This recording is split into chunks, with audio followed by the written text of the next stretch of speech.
আর তুমি দেখো, গ্রামবাসীরা একদিন ঠিক আমার সিঙ্গারা পছন্দ করবে। হ্যাঁ, তুমি ঠিকই বলেছ। চলো আজকেও এই সিঙ্গারা খেয়ে ঘুমিয়ে পড়ি। এইদিকে পবন তার বাড়ি পৌঁছায়।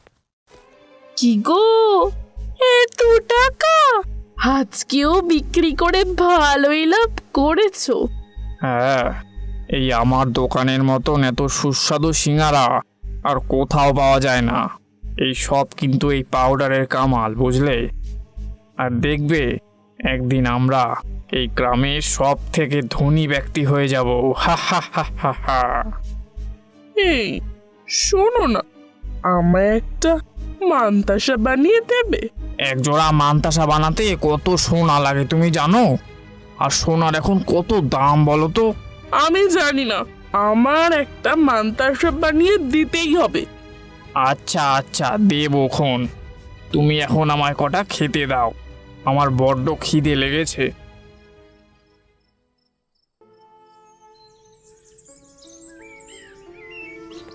আরে বাহ, কি সুন্দর গন্ধ বের হয়েছে।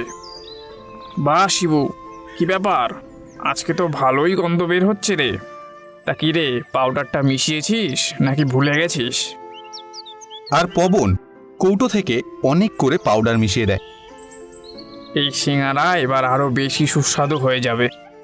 আরে আরে, এই মালিকের স্বভাব তো আর ঠিকই হলো না। আর আজ তো কত বেশি পাউডার দিয়ে দিয়েছে। পয়সা কামানোর লোভে পুরো অন্ধ হয়ে গেছে। এখন তো এই গ্রামবাসীদের ভগবানই বাঁচাতে পারবে। কিছুক্ষণ পর সব লোকেরাই পবনের দোকানে আসে, আর পবনের আজও খুব কামাই হয়।